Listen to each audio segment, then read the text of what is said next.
जनाब सदर तकरीब ज़फ़र इकबाल गाजी साहब, राजा फकीर खान साहब, कैप्टन रिटायर्ड राजा मोहम्मद इलियास खान साहब, शौकत साहब, वाजिद साहब और यहाँ हाल में मौजूद मुसर कफांस के इंतहाई काबिल एहतराम कारकुनान, अस्सलाम वालेकुम वरहमतुल्लाहि वबरकातुहू।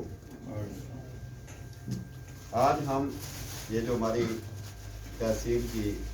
जमाती बॉडी ने एहतमाम किया यौम तशरीफ़ मनाने का, ये इस तनाज़ुर में है कि मुसलमा तौर पर आल जमुआ कश्मीर मुस्लिम कॉन्फ्रेंस की क़यादत जो एक तवील अरसा तक बजायद अव्वल सरदार मोहम्मद अब्दुल क़य्यूम खान और सियासत में उनके दस्ते राज सलार जमहूरियत सरदार सिकंदर आज़ाद खान साहब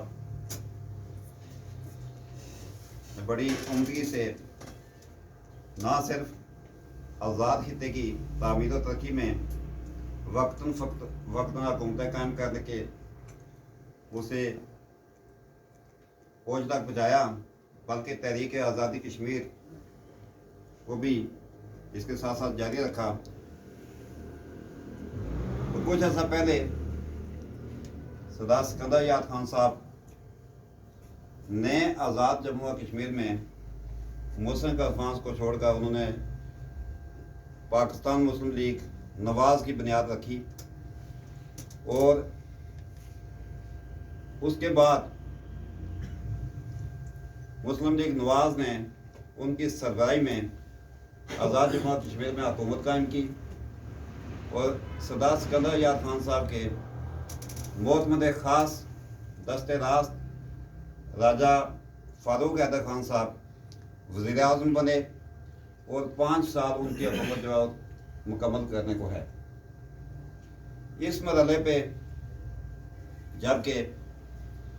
सरदार सिकंदर साहब आज़ाद खान साहब के बेटे मोहतरम फारूक सिकंदर साहब उस काबीना में मौजूद हैं और उनका इस मरहले पे मुस्लिम लीग नवाज़ को छोड़कर गैर मशरूत तौर पे आल जम्मू और कश्मीर मुस्लिम कॉन्फ्रेंस में वापस आना और आकर उसकी बतौर कारकुन उसके मकासद को आगे बढ़ाने का उनका ऐलान, ये बहुत काबिल तहसीन है। और इस मरहले पे हमारी जो मुस्लिम कॉन्फ्रेंस की क़यादत है और उन्होंने उनकी आला ज़रफ़ी, उनकी सलाहियत कि उन्होंने जहाँ इस मुश्किल काम के लिए तक कोशिश की और मुजाहिद और हमारे जमहूरियत वापस आए, वहाँ उन्होंने बिला ताख़ीर उन्हें जमात का सबसे बड़ा ओहदा जो मुजाहिद अव्वल की क़यादत के बाद खाली आ रहा था, उस पर उनका नोटिफिकेशन किया, उन्हें सुप्रीम हेड बनाया। इस सारे अमल की हम कारकुनान इसे तहसीन की नज़र से देखते हैं। जहाँ अल्लाह ताला का शुक्र अदा करते हैं, वहाँ अपनी जमाती क़यादत और बिलखसूस सुप्रीम हेड सरदार सिकंदर आज़ाद खान साहब के भी शुक्रगुजार हैं। उसके साथ ही साथ जो सरदार सिकंदर आज़ाद खान साहब ने वहाँ मैसेज दिया वो आप तक पहुँचाने के काबिल है। उन वीडियो आप देखते होंगे, वो नेट पे भी वायरल है। उन्होंने कहा जी कि हमने तजर्बा किया,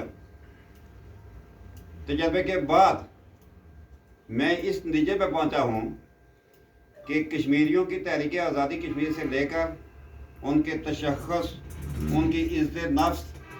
ये सारी चीज़ें जो उसकी ज़मानत से मुस्लिम कॉन्फ्रेंस के अलावा और कोई सियासी जमात है ही नहीं है। इसलिए मैं वापस मुस्लिम कॉन्फ्रेंस में वापस आया हूँ। तो अब ये है कि मुस्लिम जो कश्मीरी हैं उनकी तहरीक आज़ादी कश्मीर के लिए जदोजहद और जो इज़्ज़त नफ्स है और उसके अलावा जो तशख़्ख़ुस है कश्मीरियों का, उसके लिए उन्होंने अज़म व हौसले से काम करने का जो है एक अज़म ज़ाहिर किया है। हम उनके शुक्रगुज़ार हैं और इंशाअल्लाह मैं समझता हूँ रज़वान दानिश साहब बात कर रहे थे कि जो मीरपुर डिवीज़न میں اس میں تھوڑا اختلاف رکھتا ہوں اس لحاظ سے کہ میں سمجھتا ہوں کہ سلال جمہوریت کے آنے سے خالی کوئی کوئٹہ کوٹلی یا میرپور ڈویژن کی بات نہیں ہے، بلکہ پورے کشمیر میں ایک میسج گیا ہے، چاہے وہ اس سائڈ پہ ہوں یا اس سائڈ پہ ہوں۔ انتخابی سیاست کی بات نہیں ہے، بات یہ ہے کہ مقصد جو ہے سیاست وہ کس کے پاس ہے، مقصد کس کے پاس اچھا منصوبہ ہے، کیا ہے، تو وہ اس کا سب سے اچھا جو منصوبہ مقصد کانفرنس کے علاوہ کسی کے پاس نہیں ہے۔ تو میں سمجھتا ہوں کہ ان کے آنے سے جماعت کو بھی ایک نئی جو ہے نا وہ زندگی ملی ہے۔ انشاءاللہ اگر مقصد کانفرنس کارکن اس کا فائدہ اٹھائیں، متحرک ہوں، کام کریں، تو انشاءاللہ انتخابی طور پہ بھی ہم انشاءاللہ اس انتخابی اکھاڑے سے بھی اللہ تعالیٰ کی مہربانی سے بہت باعزت طریقے سے سرخرو ہوں گے۔ میں پریس کلب کے صدر یہاں نظر نہیں آ رہے، لیکن جو بھی میں ان کا شکریہ ادا کرتا ہوں کہ انہوں نے یہاں میں اہتمام کیا اس کا، اور یہ سب جو کارکنان یہاں حاضر ہیں، اصل میں کارکنان ہی جو ہے وہی لیڈر ہوتے ہیں، نام تو نہیں یاد کر لیا جا سکتا، تو سب کا شکر گزار ہوں جو اپنا قیمتی وقت سے نکال کے ادھر آئے ہیں، اور آنے والے وقت میں جماعتی ایکٹیویٹی کو سب سے میری گزارش ہے کہ اس کے لیے وقت تھوڑا بہت آپ نکالیں۔ بہت شکریہ، خدا حافظ۔